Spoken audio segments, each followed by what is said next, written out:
A'udzu billahi minasyaitonir rajim. Bismillahirrahmanirrahim. Alhamdulillahi rabbil alamin. Assalatu wassalamu ala asrafil anbiya wal mursalin sayyidina Muhammad wa ala alihi wa sahbihi asma'in. Assalamualaikum warahmatullahi wabarakatuh.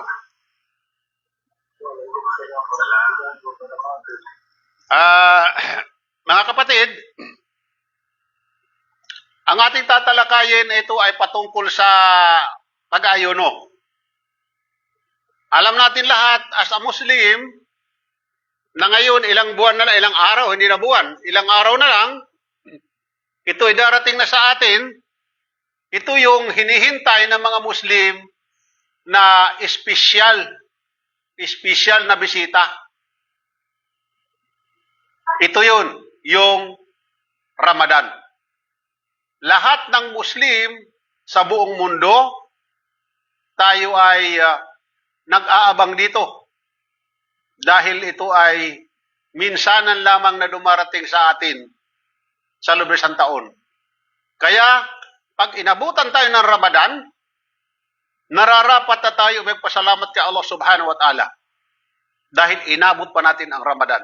Maraming nananalangin, marami ang nagdudua na itong buwan ng Ramadan na ito ay maabutan pa nila. Kasi dito, napakarami ng mga biyaya binibigay ng Allah subhanahu wa ta'ala. Napakaraming pabor. Allahu Akbar. So dito, binanggit ito na ang buwan ng Ramadan, kabilang siya sa 5 haligi ng Islam. At ito ay sinabi ng Propeta Muhammad sallallahu alaihi wasallam na isinalig ang Islam sa 5 haligi. Una, ang pagsaksi na walang Diyos na karapat-dapat sambahin maliban ka Allah at si Muhammad ay kanyang sugo. Tinatawag ito na syahada. Ang pagpapanatili, pangalawa, ang sala, papanatili ng ating sala. At pangatlo, pagbibigay ng zakat. At dito ay pagsasagawa ng Hajj. At ang huli ay pag-aayuno sa buwan ng Ramadan. Isinasagawa ito ng isang Muslim. Kaya kapag halimbawa ang isang tao ay hindi nagsehada o hindi siya nag-ayuno at nagsabi siya na siya ay Muslim, may question diyan, may pagdududa. Kasi as a Muslim dapat mag-ayuno ka. Kasi minsan lamang ito dumarating sa buhay natin. At dito, mayroong isang pahayag ang Allah subhanahu wa ta'ala sa ating banal na Quran na nagsasabi siya, kaya ang sinuman sa inyo na nananahan sa buwan ng Ramadan na ito ay pag-ayunuhan ito. Ating mababasa ito sa banal na Quran, Surah Al-Baqarah, sa kapitulo sa versikulo 185. Verse 185. So binanggit ng Allah subhanahu wa ta'ala ito sa banal na Quran, ang pag-aayuno.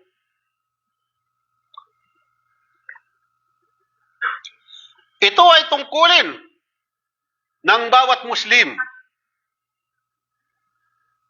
na may sapat na gulang at isip. Ang hindi lamang ito pinapahintulutan o hindi pinipirsa na mag-ayuno, yaong mga bata. Pero kung sakasakali sila kaya na nila mag-ayuno, kinakailangan sila ay masanay na. Sanayin sila. Para pagdating ng takdang panahon na kailangan nasa tamang gulang na sila ay madali na lang para sa kanya. Hindi tulad natin na mga dating Kristiyano na nagbalik Islam, pagdating natin ng Ramadan, tayo ay nahihirapan. Sa anong dahilan? Sapagkat hindi tayo sanay. Nahirapan tayo. Ang ilan sa atin, parang problema niya kapag dumarating ng Ramadan. Pero kapag sanay ka na, isa kang Muslim, hinahanap mo or inaabangan mo o inaantay mo ang pagdating na Ramadan para makapagsagawa ka ng iyong sala o yung tawag nito, ng iyong pag-aayuno. Dahil napakasarap, sa totoo lang mga kapatid, napakasarap ng pag-aayuno kung atin lamang ito sinasagawa. At malaki o marami ang benepisyo na ating makukuha dito. Napakarami. Ito yung pinag-utos ng Allah Subhanahu wa Ta'ala sa atin. Okay. Ang mga kagalingan ng Ramadan, ang mga kabutihan na idinudulot ng Ramadan. Okay. Itinanggi ni Allah ang buwan ng Ramadan sa pagkakaroon ng maraming kagalingan na hindi matatagpuan sa ibang panahon. At ito ang mga sumusunod na mga kagalingan o kabutihan at mga biyaya nito.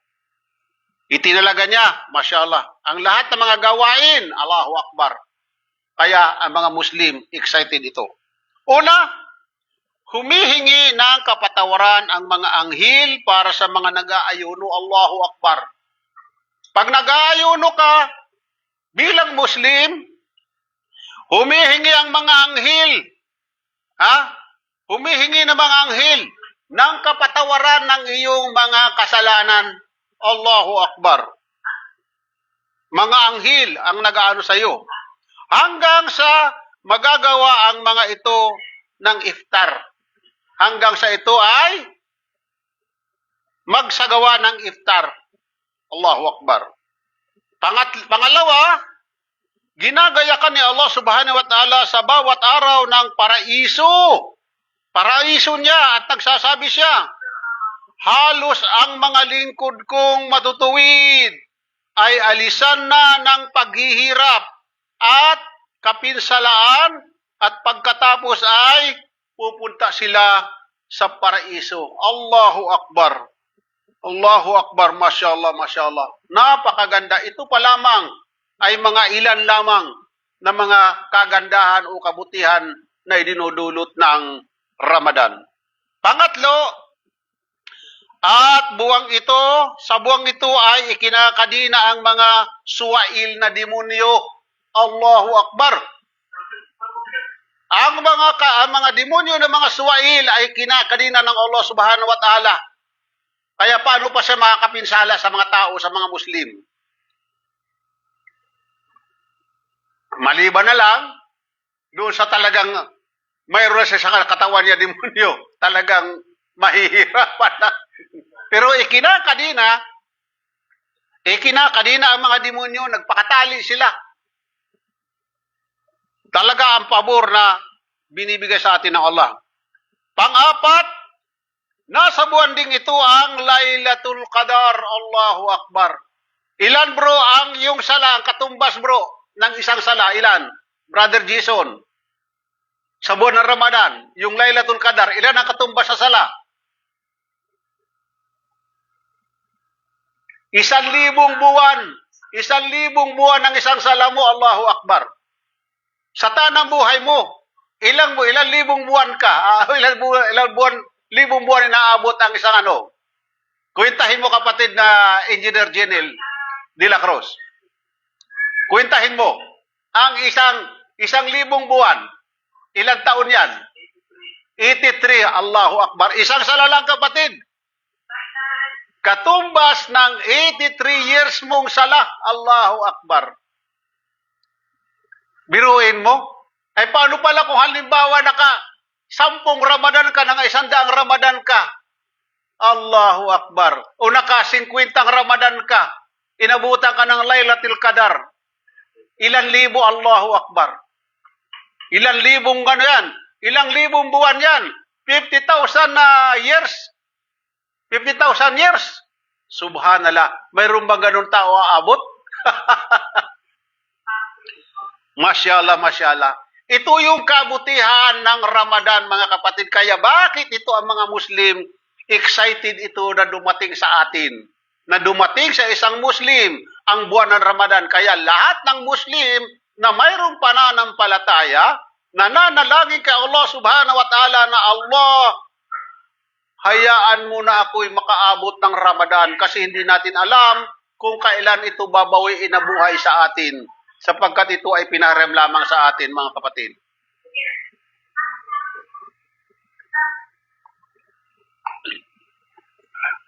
Okay. Panglima, panglima, patatawarin ang mga nag-aayuno sa huling gabi ng buwan ng Ramadan. Allahu Akbar.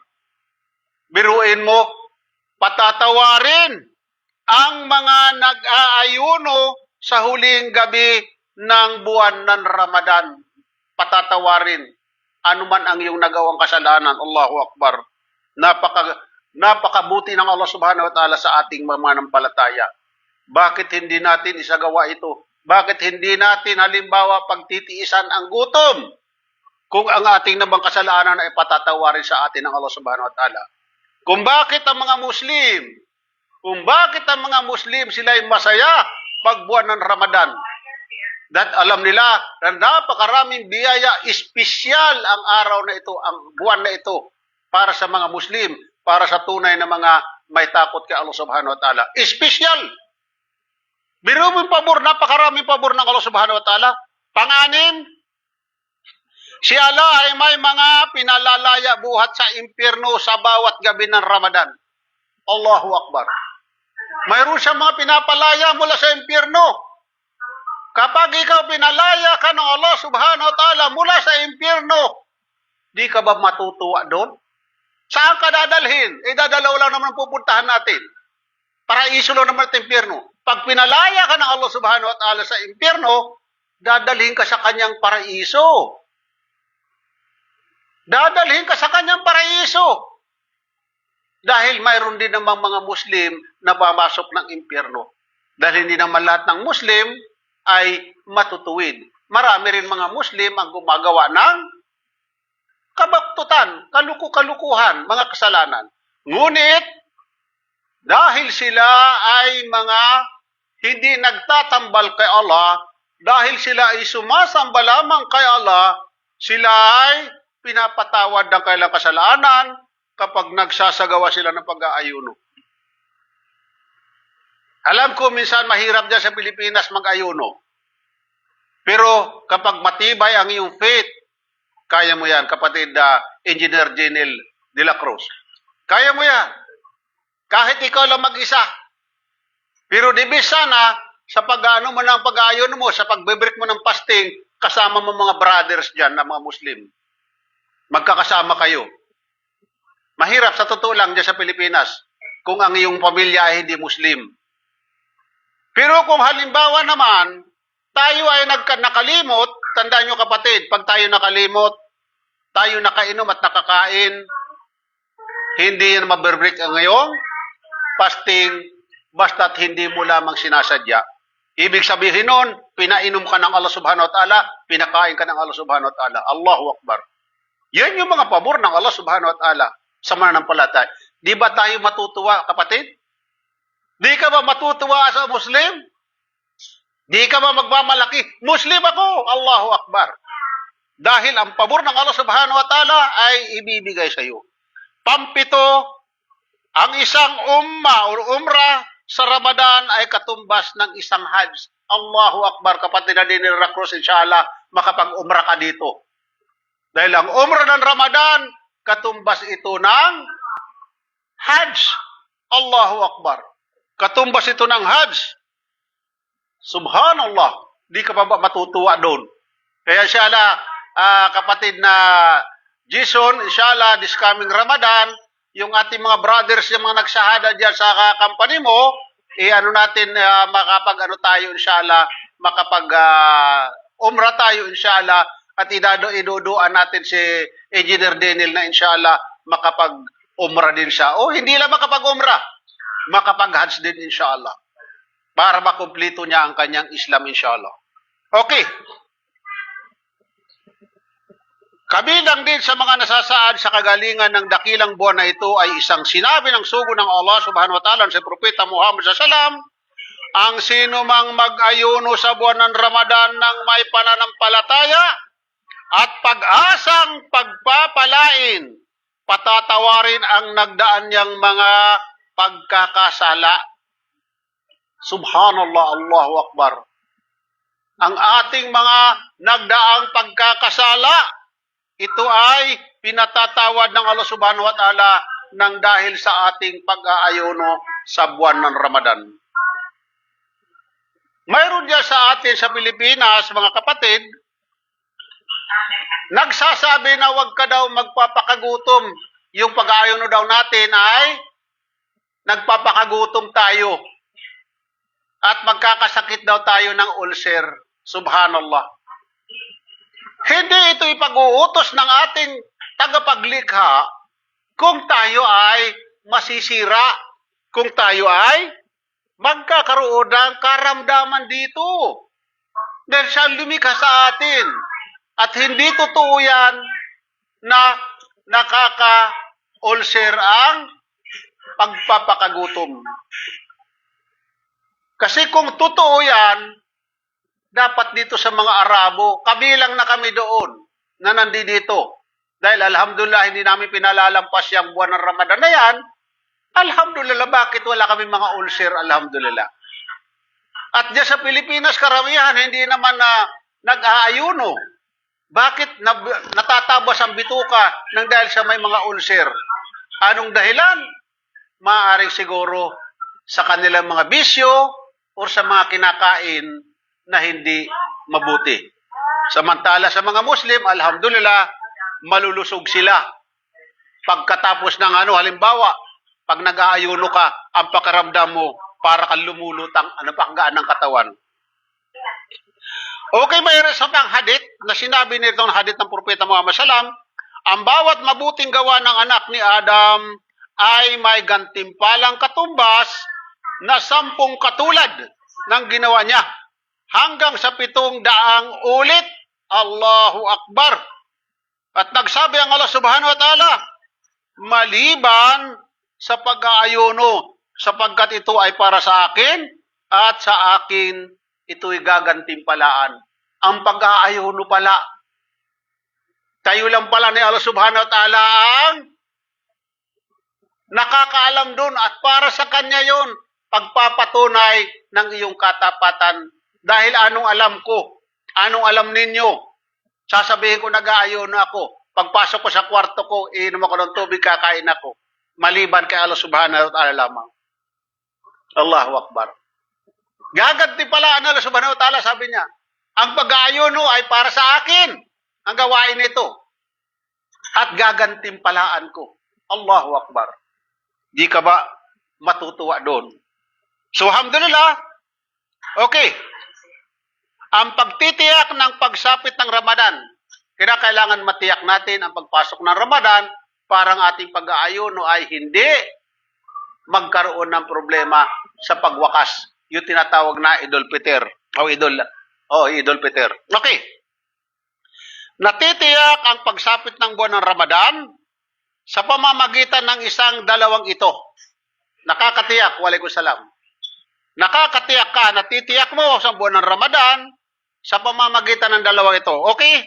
Ang pagkakita sa buwan bago o tinatawag na bagong buwan, yung new moon, yung duklay, yung guhit, yan. Pag nakita na yan, ibig sabihin na yan, Ramadan na.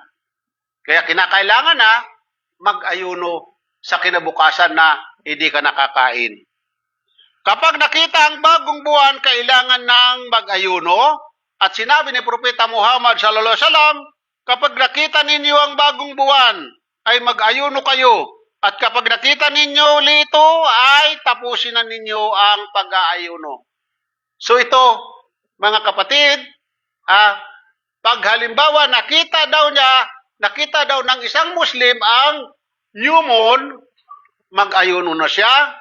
Pagkatapos sa susunod, pag nakita uli ito, itigil na ang pag-aayuno. Ibig sabihin yan ay Eid na. Allahu Akbar. So ganun. Kaya kinakailangan, mayroon sumisilip sa buwan na yan. Sinisilip yan ng mga dalubhasa. Sa pagtitiyak ng pagkakita ng bagong buwan o new moon ng buwan ng Ramadan, ay sapat na ang isang makatarungang tao. Makatarungan. Sino ba yung makatarungan na yan? Maaari mayroon silang nakatalaga dyan na yun lang ang trabaho nila. Sumilip ng buwan. Samantalang ang pagtitiyak ng pagkakita sa bagong buwan ng Syawal ay hindi magiging tiyak kung hindi masasaksihan ng dalawang makatarungang tao. So magkaiba dito. Yung buwan ng Syawal, kinakailangan ay dalawang tao naman ang saksi. Pangalawa, ang pagkabuo ng 30 araw ng buwan ng Shaban. Kapag nabuo ang 30 araw, ang ikatlong araw, isang araw ang siyang unang araw ng buwan ng Ramadan. Na ibig sabihin, kapag umabot ng 30 days ang buwan ng Shaban, either na hindi makita ang buwan, or makita ito, hindi, kinakailangan mag-ayuno ka. Tatapusin mo yung buwan ng Shaban. Kasi minsan, hindi nakikita ang buwan, may mga panahon na nakikita ang buwan. So ito sabi ng Propeta Muhammad SAW, kapag naging maulap para sa inyo ang langit, buuin ninyo ang bilang ng buwan ng Shaban sa 30 araw. Bubuin mo ng 30 araw kapag maulap, makulimlim. Kasi noong kapanahonan ng mga Propeta Muhammad SAW, noong kanilang panahon, hindi pa naman uso nung araw yung mga tinatawag na mga high-tech na gadgets para ipangsilip ng buwan. At minsan sa ating panahon ngayon, kaya makikita mo, minsan may mga Muslim na ibang lugar na hindi nila nakitang buwan, kaya hindi sila nag-aayuno. Tinatapos nila yung buwan ng Shaban ng 30 days. So ito yung ang sabi ng Propeta Muhammad SAW.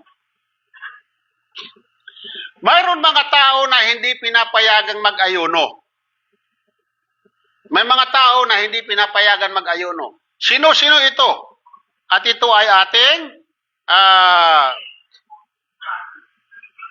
ating pag-uusapan. Sila ay apat na hindi pinapayagan, mga hindi pinapayagang mag-ayuno. O mga pinapayagang hindi mag-ayuno. Okay. Una, ang may karamdamang may pag-asa pang gumaling, ngunit mahirap para sa kanya na mag-ayuno. Siya ay pinapahintulutan na hindi mag-ayuno, ngunit pagkatapos ng kanyang karamdaman ay pag-ayunuhan niya ang mga araw na ito. Ibig sabihin dito mga kapatid, babayaran mo. Babayaran mo kung may sakit ka, yung sakit na hindi naman malala, pagbabayaran mo yan pagkatapos ng pag-aayuno, pagkatapos ng Ramadan. So doon, aayunuhan mo kung ilang araw ang hindi mo naisagawa. So mayroon mga mga tawag nito, may mga exemption. Okay. Sa kabilang dako, ang sinuwang may sakit na hindi na maalis, tuloy-tuloy at hindi na inaasahang mawawala pa, hindi na niya kinakailangan mag-ayuno. Ngunit, para sa bawat araw na hindi niya pag-aayunuhan, ay magpapakain siya ng isang dukha mula sa isang mad o 550 grams o gramo na pagkain o maghahanda siya ng pagkain at anyayahan ito ang mga dukha na ang dami ay katumbas sa bilang ng isang araw o ng araw na hindi niya napag-ayunuhan. So yun dito ang batas niyan, na kapag halimbawa may sakit na tayo, wala na talaga kasi obligado ang fasting, obligado ang pag-aayuno sa bawat Muslim. Doon sa una, pwede siyang bayaran niya pagkatapos ng buwan ng Ramadan. Ito naman, kinakailangan niya magpakain ng dukha. Kaya makikita natin ng mga Muslim sa mga masjid, napakaraming nagpapakain ng libre. Kaya pag buwan ng Ramadan, dito sa Saudi Arabia, huwag ka na magluto. Punta ka lang sa mga masjid. Kakain ka na lang doon, upo ka doon. Kahit hindi ka nga Muslim, pakakainin ka doon. Hindi ka tatanungin kung Muslim ka o hindi. Pakakainin ka nila. Ganon ang mga Muslim. Ganon sila. Mayroon ba ibang relihiyon na katulad ng Islam? Mayroon ba tayong makikita? Nagpapakain ng libre. Sa kanila, sa ibang pananampalataya, pinipili lamang ng ililibre nila yung mayayaman lamang. Ang mahihirap, wala silang pakialam. Pero sa Islam, mahihirap ang kinakailangan pakainin mo. Huwag yung mamayaman. May mayaman na, meron siyang pagkain eh. Mga mahihirap. Ganon ang mga Muslim. Ganon ang kanilang puso. Sapagkat sila ay tunay na naniniwala at sumusunod sa mga batas ng Allah Subhanahu wa Ta'ala. Pangalawa, ang musafir. Anong ibig sabihin ng musafir, bro? Engineer din de la Cruz. Musafir. Traveler. Yung naglalakbay. Pwede mo yan, itigil ang iyong pag-aayuno. Pagkatapos niyan,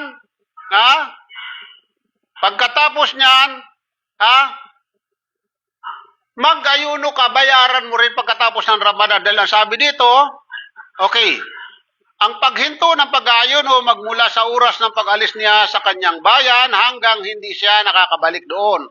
At kung sakali mang titigil siya sa bayang pinuntahan niya, nananatili pa rin siyang musafir kung mayroon siyang layuning, hindi titigil doon kapag natapos na ang kanyang pakay na siyang dahilan niyang kanyang paglalakbay.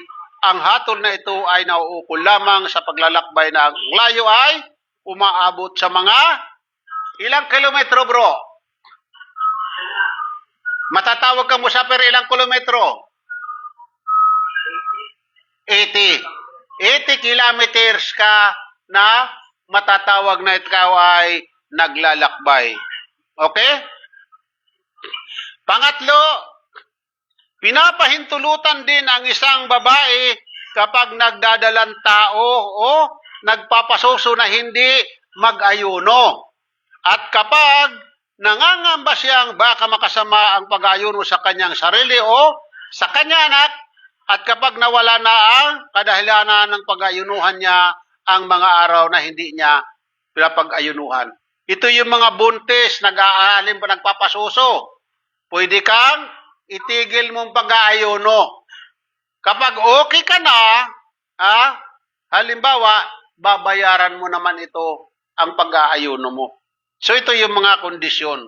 Pang-apat, ang matatandang mahirapan ng mag-ayuno ay pinapayagang hindi mag-ayuno at hindi niya pinagpag-ayunuhan ang mga araw na hindi niya nakapag-ayuno. Ngunit, magpapakain pa rin siya ng duka sa bawat araw nang hindi niya napag-ayunuhan.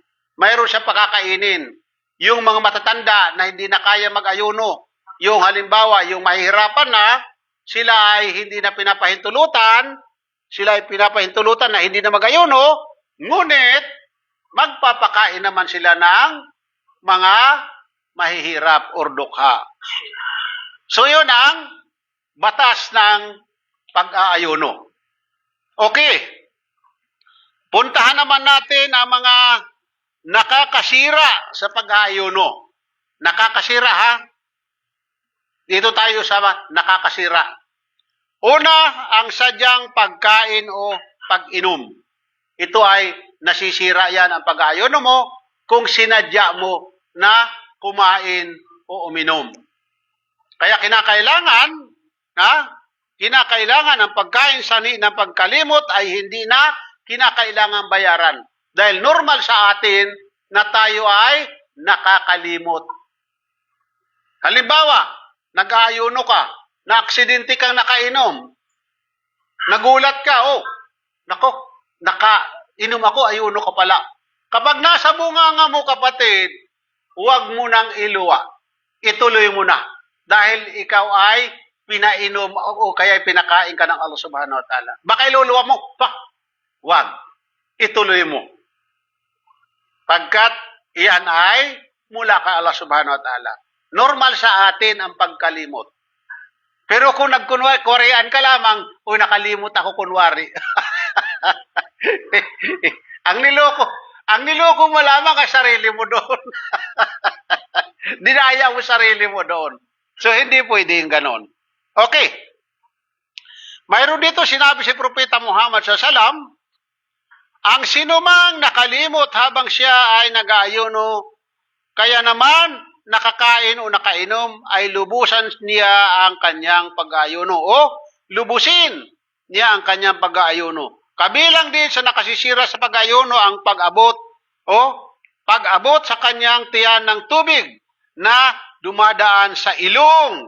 Kaya pag nagpapasting tayo mga kapatid, halimbawa, iingatan natin ang pagsinghot ng tubig na nakakarating hanggang sa ating lalamunan sapagkat nakakasira yun ng ating pag-aayuno. Kaya nga sa atin, halimbawa, huwag ka magagalgal. Huwag ka magagalgal pag halimbawa ayuno ka sapagkat baka aksidente, baka inom ng tubig doon. So, hindi ibig sabihin na ano yun, hindi mo sinasadya. Alam mo yun. Kaya mayroong batas ang Islam pagdating sa mga ganyan. So, huwag ka magagalgal na katigala. Pwede mo sa baba lang, ganyan lang, tapos iluluwa mo na para hindi makarating sa ating lalamunan. Okay? Pangalawa, ang pakikipagtalik sa asawa.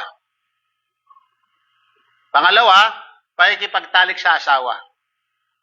So kapag nagpagtalik ka sa asawa mo, ito ay nasira ang iyong ayuno o ang iyong pag-aayuno. So, kapag nakipagtalik ang nag-aayuno sa araw ay mawawala na ng saysay ang kanyang pag-aayuno at kailangan magsagawa siya ng kada na may kasamang kafara. Masyala. Ano ba yung sabi ng kapara? Ang kapara ay pagpapalaya ng isang alipin. Mabigat pala ito, kapatid. Pag nakipagtali ka sa buwan ng Ramadan ay kanag-aayuno, kinakailangan pala magpalaya ka ng isang alipin. O sa ating panahon ngayon, wala namang alipin. Magkano katumbas nun? Ngunit kung hindi siya makakita ng aliping mapapalaya, kailangan niya mag-ayuno ng 2 buwang magkakasunod. Allahu Akbar. Mahirap pala. Kaya tiisin natin muna ang ating pagnanasa dahil kapag nasira natin ang ating pag-aayuno sa pamamagitan ng pakipagtalik ng asawa, 2 buwan magkakasunod pala na ikay mag-aayuno para mabayaran mo ang iyong nagawang hindi pag-ayuno o pagkasira ng ayuno. Samantala, sa gabi pwede naman yan eh. Tiisin muna natin sa araw. Ilang oras lang naman yan. Kung sakasakali, ali-aligid si misis mo, paluin mo sa puwit ng chinilas. Tumabi ka muna at pamayaan na. Ganon dapat. Huwag tayong papadala. At kung pareho naman kayo Muslim na mag-asawa, alam na ninyo ang batas. Sabihin mo, darling, mag-aayuno tayo ng sunod-sunod na 2 buwan. Mahirap yun. Sa ating halimbawa, kapag nakalimot na pag tayo halimbawa na kapag nagtalik sa buwan ng Ramadan. Okay. At ang kadahilanang hanggang tanggap ng Sharia na gaya ng pagdiriwang ng 2 Eid at ng Yomut Tariq o Tashriq o kadahilan ng pisikal gaya ng pagkakasakit o paglalakbay na ang layunin ay hindi upang itigil ang pag-aayuno. Kung sakaling huminto siya sa pag-aayuno, kahit 1 araw lamang, kailangang ulitin niya ang pag-aayuno mula sa simula upang mapanatili ang pagkakasunod-sunod nito. Kung hindi niya kayang pag-ayuno ng 2 buwan na sunod-sunod, kailangan magpapakain siya ng 16 dukha. Subhanallah. 60 na mahihirap pakakainin kung hindi siya kaya magpasunod-sunod ng halimbawa pag-aayuno. Ang hirap na inabot. Yan ang parusa sa mga hindi nakapagpipigil ng sarili sa pagnanasa sa buwan ng Ramadan sa araw ng pag-aayuno. Ang pag-aayuno naman natin ay pagkatapos pagsikat bago sumikat ang araw, wala na lahat yan hanggang sa paglubog. Pero pagdating sa gabi, malaya ka naman na lahat ng gusto mong gawin. Magagawa mo na yan. Magagawa mo na yan.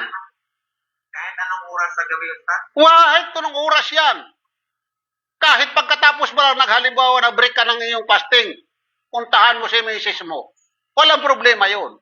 Huwag lang sa araw kasi 2 buwan ka mag-aayon ng sunod-sunod.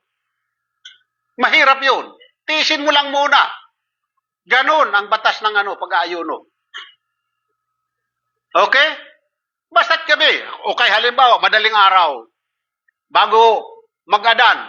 O sumampa ka. Pagkatapos hindi, maligo ka, mag-break ka nga, kumain ka ngayon ng sahur. Tapos, tuloy uli. Ganun lang, kasimple. Kinakailangan mayroon kang, kumbaga iano mo yung sarili mo. Tayo naman, kaya naman natin tiisin ng mga ganyan. Ano lang yan? Kumbaga magpipigil lang. Pigil lang. Sa araw. Kaya wag ka muna magtititingin sa misis mo kung halimbawa, halimbawa mo, nag-aayuno ka. Wag ka muna tumingin. At sabihin mo sa misis mo, wag ka muna maliligo. Para hindi ka matukso. At sa papagsuotin mo siya ng mga masisikip. Wag yung hapit na hapit ang katawan na lalo na magpapabango pa. Wag muna. Mamaya ka na magpabango. Wag muna ngayon. Dahil delikado. 2 buwan tayo na susunod-sunod na mag-aayon. Ganon ang Islam. Allahu Akbar. Tinuturuan tayo ng ating sarili na makontrol natin. Ito yung yan yung mga aral na napakaganda sa Islam. Kasi kapag hindi mo na kontrol ang sarili mo, masisira ang buhay natin. Okay. Pangatlo, ang paglabas ng punla. Bunga ng sariling kagustuhan o dahilan sa paghalik o pagpaparaos ng sarili at iba pa sapagkat ito ay nakasisira sa pag-aayono at kinakailangan ang pagsasagawa ng kada ng walang kalakip na kafara. Ang pagkakaroon ng wet dream sa araw ay hindi nakakasira ng pag-aayono. Yung wet dream, alam na natin ibig sabihin ng wet dream. Yun na naginip ka na ikaw halimbawa nakapagtalik, nilabasan ka, iyon na hindi nakakasira. Kasi hindi mo alam yun. Pero yung sinadya mo ay kasalanan. Sira ang pag-aayono mo doon. Okay mga kapatid, malinaw? Punta tayo sa pang-4. Ang pagpapalabas ng dugo sa katawan sa pamamagitan ng hijama o ang pagpapakuha ng dugo upang iabuloy o ibigay sa isang nangailangan. Iyan ay nakakasira yan sa pag-aayuno. Kaya bawal sa atin magpahijama, tinatawag sa Bisaya bintusa. Bintusa yan, yung nagtatanggal ng dugo. Ingatan natin pag nag-aayuno tayo. Okay? Ang pagpapakuha ng kaunting dugo para sa pagpapasuri ay hindi nakakasira ang pag-aayuno. Halimbawa, sa doktor, pinakinuhanan ka ng dugo para suriin ang iyong sakit, walang problema yan. Hindi nakakasira ng yan. Okay? At ang hindi ninanais na paglabas ng dugo gaya ng pagdurugo sa ilong, tinatawag na balingoy-ngoy, usugat o nakabunot ng ngipin ay hindi nakakapekto sa pag-aayuno. Malinaw? Pagpabunot ng ngipin at saka yung balingoy-ngoy at saka yung sugat, nasugatan ka, hindi nakakasira ng pag-aayuno yan. Okay? Panglima, ang sinasadyang pagsusuka. Nagsuka, sinadya mo. Pinilit mong isuka, nakakasira yan. Sa kabilang dako, kapag lumabas ang suka ng hindi inananais, walang isinumang ito, walang anuman. Yung nasuka ka lamang na hindi mo naman sinadya, so dito, hindi siya nakakasira ng Okay. So ang mga nabanggit na nakasisira sa pag-aayuno ay nakasisira lamang sa pag-aayuno ng isang tao kung nalalamang naalala at kusang loob niyang ginawa ito. Ngunit kung hindi niya nalalaman ang patakaran kaugnay nito, hindi siya malalaman ang oras. Halimbawa, inakala niyang hindi pa sumapit ang madaling araw o inakala niyang ang araw ay lumbog na at ito ay hindi makakasira. Yung mga aksidente. Mga aksidente na hindi natin sinasadya, wala tayong pananagutan sapagkat ganun ang Allah subhanahu wa ta'ala. Hindi siya papapanagutin ng kasalanan na hindi natin ginagawa. Panganim, panghuli, kabilang din sa mga nakakasira sa pag-ayuno ay ang paglabas ng dugo ng buwanang dalaw o ng nifas. Ito yung mga may regla na babae. Pag nalabasan ka dito ng dugo, ito ay sira na ang iyong ayuno. Kaya ihinto mo na ang iyong pag-aayuno. Okay? Nasira ng pag-aayuno niya. Ipinagbabawal din sa isang babae na mag-ayuno kung siya ay may buwanang dalaw o may nifas. Ngunit kailangan magsagawa siya ng kada pagkatapos ng Ramadan para sa mga araw na hindi niya napag-ayunuhan. Babayaran niya ang mga araw na hindi niya napag-ayunuhan sa buwan na yan pagkatapos ng Ramadan. So yun ang ating napag-usapan o naibahagi na kaalaman patungkol sa pag-aayuno. Mayroon pa itong mga kasunod inshallah, itutuloy natin sa susunod na mga araw sapagkat ang ating oras, gustuhin ko man na ibigay sa inyo ang lahat ng itong topic na ito ay hindi mangyayari sapagkat naubos ang ating oras. Mayroon pa akong isang lecture sa naman sa kababaihan.